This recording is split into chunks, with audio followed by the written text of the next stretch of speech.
The new Caddy is on the new Volkswagen MQB platform, which is the same platform that the Golf 8 has. Therefore, the dimensions of the new Caddy has also changed. It's 1.85 meters wide, which is 62 millimeters wider than the previous generation. It's 4.5 meters long, which is also 93 millimeters longer than the previous generation. And also, compared to the previous generations, I think the new Gen 5 Caddy also looks a lot more refreshing than the previous facelift did. And what I mean by that is you have that very Volkswagen family-esque front headlamp unit with these really nice chrome detailing which connects the two headlamps together through this front strip as well. Further down, I mean, this is something also which grabs your attention right away, this gorgeous honeycomb structure which goes all the way across the width of the lower bumper. Now, to be honest, while it's always a nice family MPV and a van to have, it's also a very commonly used commercial vehicle. And something with this much intricacy is definitely going to have more manufacturing cost. And for a commercial vehicle, this should be something a little bit more as a sacrificial element. And I don't know if this is a good idea to have something so complex that would be more expensive to replace. But nevertheless, what you do see here is the new radar sensor for the adaptive cruise control. And that brings me to the next point. The Gen 5 Caddy comes with a lot of assistance systems. We'll take a look at them later on, but hopefully with things like this, which enables the emergency assist, the travel assist, and so on, you shouldn't be damaging the front bumpers anyway. The Caddy comes in a panel van, a camper van, as well as the MPV variant. You can either have it with a longer wheelbase version or the short wheelbase. What you see here is the short wheelbase MPV version in a Costa Azul blue metallic color in the Move Launch Edition trim line. Amongst the other things that are new for this generation are the wheels. You can for the first time get 18-inch wheels optionally for your Caddy. However, the one you see here is 17 inches, but I like the look of it and I think it complements this overall design and this very nice youthful color of the Caddy and fills the wheel arches pretty well.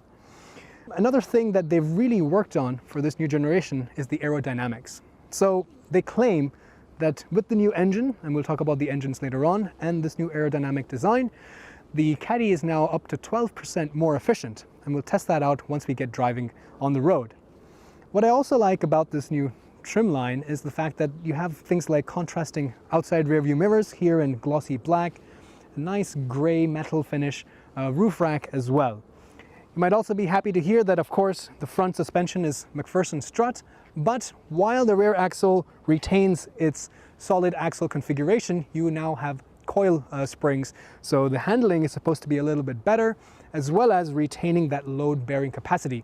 And we'll again test that out once we're driving. So overall, the profile remains very nice, very simple, very boxy, very Caddy. And what I must point out that while in the MPV version you have these large windows which are great, unlike the previous generation, they have gone back to the indentations for the panel van for the windows, which I'm not so sure about because in reality it would be much nicer to have a flat surface. I would also assume aerodynamics, right? It should be more flat and smooth. Plus, for a commercial vehicle, signage is also very important. And if you have indentations where the windows would have been in the panel van, then it's not that nice to have signage on the side. But nevertheless, again, small details like this nice brushed aluminum effect, or this rail for the doors, the roof rack, and just generally, I think it's a very handsome looking MPV now.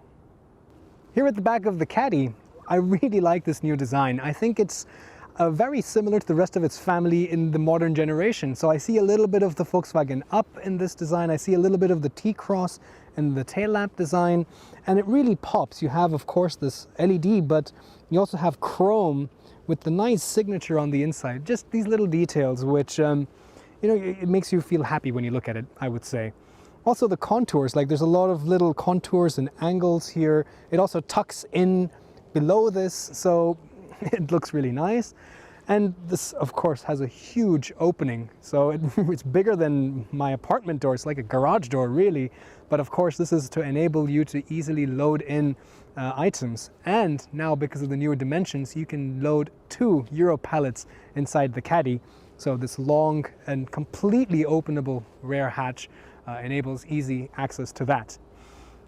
VW logo, parking camera, really nice parking camera by the way, Caddy stamped down here, parking sensors for of course the new technology including the park assist, the trailer assist and so on, and a very simple bumper along the bottom.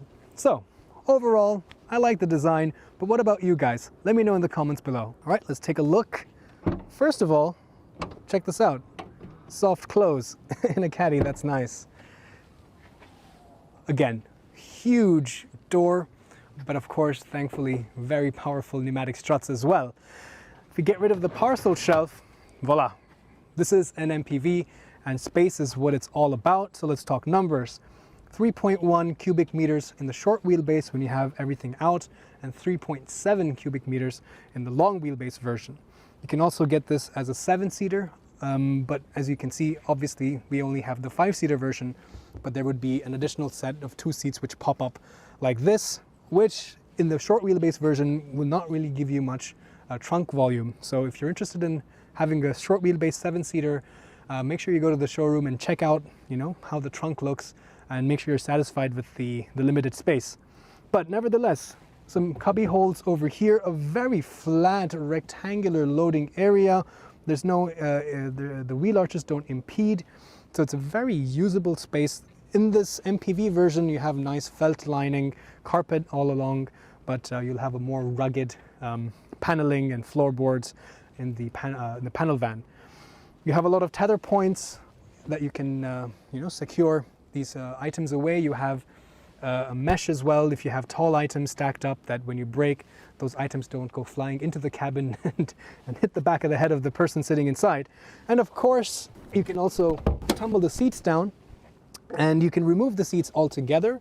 And they're a bit heavy and they don't slide forward and backward, but it's nice to have the ability to really take all the seats out and make this a nice space to carry your mountain bikes or other camping equipment, for example.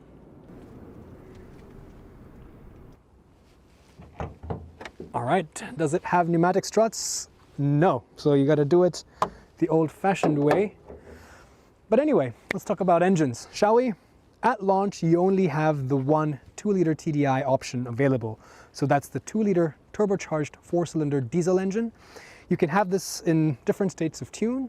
There's a 75 PS, there's 102 PS, and there's 122 PS, or metric horsepower.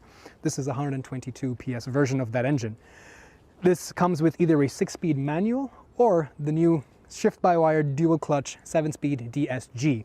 As you can see, they're transversely mounted, and they're front-wheel drive only. However, the good news is going forward you will have more options. There will be the 1.5 TSI, which is a turbo 4 petrol engine. There will also be a plug-in hybrid. There will also be a TGI, which is the bivalent natural gas engine. But there will not be a fully electric version. So the plug-in hybrid is as close to electrification as you will get. The fully electric platform, honestly, is the new platform that we see. It's not the MQB anymore. So the ID3, for example, so that new ID line of cars and that platform are going to be the electric cars only. So the ID Buzz, you guys remember that? So maybe a commercial version of the ID Buzz would be the equivalent of something like an electric Caddy. So this is all you get. But yeah, going forward, you will also be able to get the all-wheel drive version as well. Important talking points about this engine. This is, I believe, the EA288 family of diesel engines, the 2-liter TDI, but now they come with twin dosing, AdBlue, and dual catalytic converters to make this so clean. So, for example, you can see here, this is one of the cats right here. There's a little bit of injection of AdBlue right away, and then it goes to the second CatCon, and there's an additional injection of AdBlue.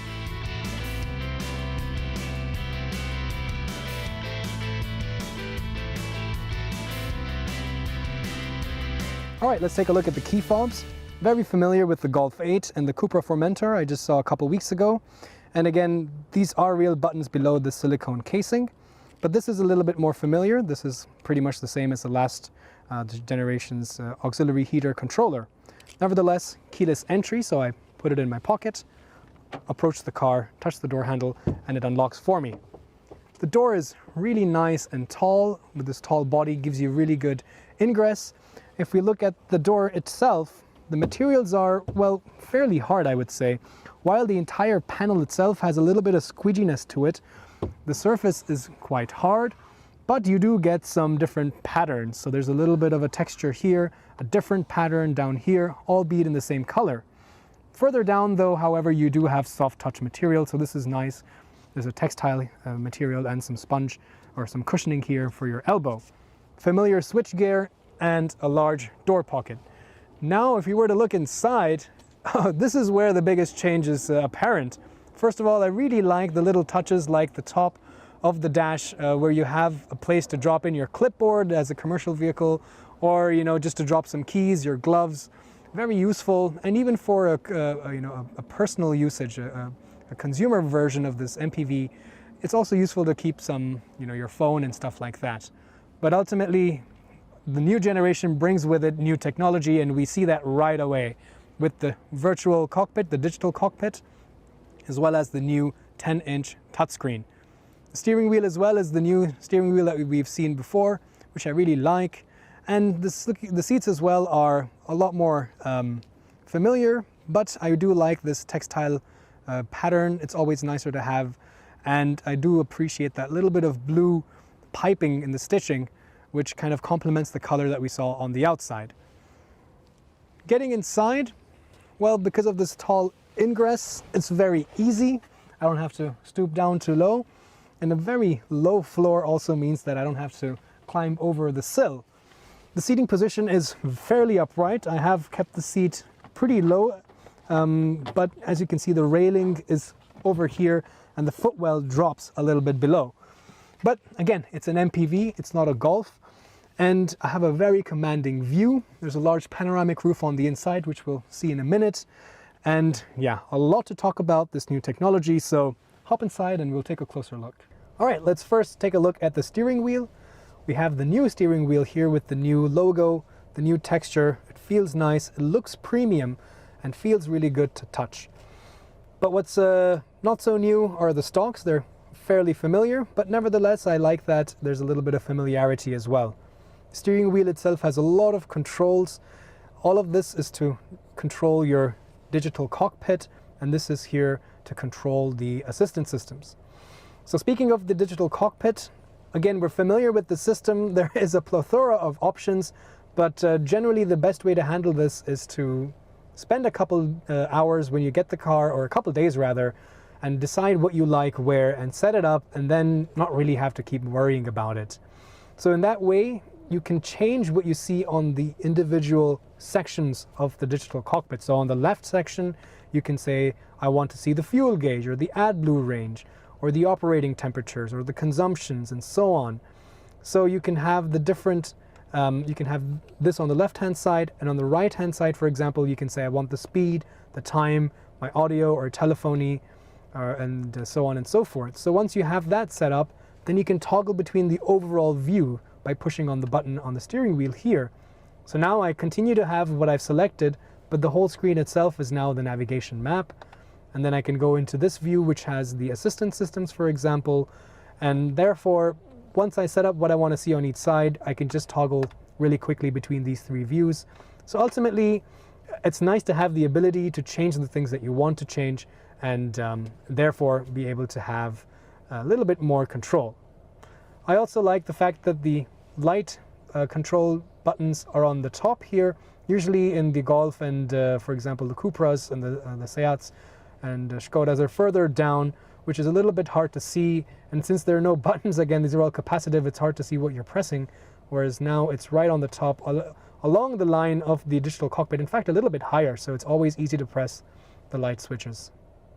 Another big talking point of this generation of the Caddy is, of course, this new touchscreen infotainment system, and hence the lack thereof of other buttons down here, including, as you will notice right away, no volume control and no climate control. That's all controlled by these touch sliders, which we've seen, we've discussed, we've argued, we've debated. And while I am okay with the amount of settings, I am still not okay with the fact that we have to control these things with touch sliders, because no matter how many of these I've tried, they're always a little bit, you have to look at them, you have to see if it's making a real effect on the change. There's no tactile feedback, and I really think these should just be knobs. What do you think? This is my opinion. This is also something, objectively I think is better, but the main reason why these car manufacturers are going in this direction is of course for cost saving. So that being said, I like how Volkswagen has given me shortcuts down here for the things that I would use right away, and I want to be able to click and access the menu without having to go through nested menus in the main screen. That is, for example, the climate control. So I click on the climate and I get directly into my climate control, where I can change the temperature, the seat heater, the fan speed, the vent control, and so on and so forth, and turn it off altogether if I want to.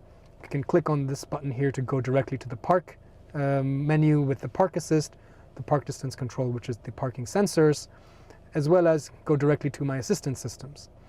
So, and I also like that this is a very smartphone-like interface with the big home button, very reminiscent of the smartphones that I'm used to over here. It also understands when you come close to it.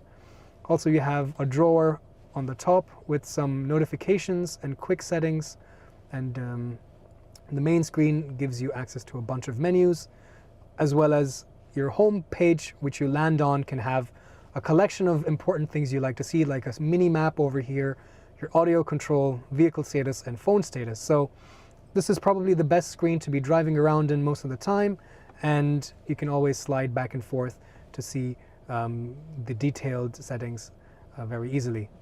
So on this main screen you have a lot of different options. You also get the We Connect, which you can connect this your car with your app to control the climatization, for example, get updates on the condition or the service or any warning messages. And you can also set up multiple user accounts, so for different people who are driving this, it's connected, and it's a smart interface as well in terms of giving you live updates on weather, traffic, parking spots, and so on and so forth. You have a lot of assistance systems as well. Let's take a quick look at some of them. Lane keeping assist, adaptive cruise control, side assist, dynamic road sign display, driver assist, driver alert system, eco assist, and autonomous emergency braking. Now what's good to know is the combination of these, so the lane keep assist, adaptive cruise control, and the dynamic road display combine themselves together for travel assist. And we'll test this out once we're driving, but essentially it's a semi-autonomous system where I just activate this, and with that it will maintain the distance with the car in front, keep me in the middle of the lane, and when it sees that the speed limit is changing, also change the speed of the cruise control as well. So another first for the Caddy. So overall, I like the system. I'm not so sure about this. This is somehow, it's a saving grace, but I also like the details, like for example, to slide it all the way right means that I block the vent. I don't have another slider for that. And then I can slide it to the left, and in between here, adjust the direction of the airflow and close it all together. In addition, there's some cool new features like a shop where you can download additional apps, like an app store, so you don't have to buy all the features that you don't need. You can just specifically pick the things you want. And there's also, of course, connectivity with your smartphone with MirrorLink, Apple CarPlay, and Android Auto. Being in the Caddy, there's a lot of storage spaces. For example, like I said, I really like this area over here. Very nice contoured cubbies for you to drop items in, as well as a 12-volt power socket up here, so you can charge some additional ancillary accessories that you might have. Even down here, you have a little bit of another storage area, which you can probably keep some more documents. The glove box is damped and it's fairly large, although there is no felt lining. It's a bit hard, but you also have a place to keep some cards and coins, so it is a bit more practical. Moving to the center console as well, we have another 12-volt power socket, a couple USB-C ports, and an inductive phone charger, which you can close the flap after you've put your phone down, and then you can keep more items there. The engine start-stop button, and in this case we have the 6-speed manual. And finally, down here as well, some more places, for example, to keep the keys, as well as 2 cup holders. However, there is no spring-loaded clamp, so this is not going to really grip your drink. All right, let's take a look in the back seat. Sliding door gives you a very wide access, And remember, with the longer wheelbase version, this opening will be even larger. So again, not only for the passenger version, but also for commercial vehicles, very easy to load items from the side. Getting inside is easy, but I don't have a handle. Nevertheless, tall door means getting inside is not a problem. A little bit of a reach behind me to close the door. I have a very hard panel for the door, but I still have place to keep my elbow. What's really nice, however, is the large panoramic glass roof. It doesn't open, mind you, it's just fixed, but still lets in plenty of light. Therefore, also plenty of headroom. I mean, I could wear a really tall cowboy hat, no problem at all. This seat is set to my driving position. I'm 5'8", or about 1.7273 meters. And as you see, I have plenty of knee room. I can slide my feet under the front seat as well. The seats themselves are fairly comfortable. There's a lot of space on the side as well. And I can also change the angle of recline. I mean, I wouldn't want to sit like this, but there's multiple steps. Maybe this would be more comfortable for longer journeys. The bench itself is a little bit shallow, I would say. It doesn't provide too much under thigh support, but on the whole, it's fairly comfortable. Isofix, isofix, isofix, so no isofix in the middle. Also, no ski hat, it is fixed, no armrest either in these seats, and the seats also don't slide forward and backward. So this is a little bit old-fashioned. This new generation does not bring with it anything new in terms of this seating mobility. However, I still have those cool smart vents to close, open, and change the direction of flow. Couple USB-C ports. No third climate zone here in this car, but a power outlet as well. And some simple, clever features, like for example in the back of the seat, instead of just large pouches, I have two small pouches where I can put a phone, maybe some a wallet or keys or something like that, and a lunch tray as well with a hole to drop in a cup.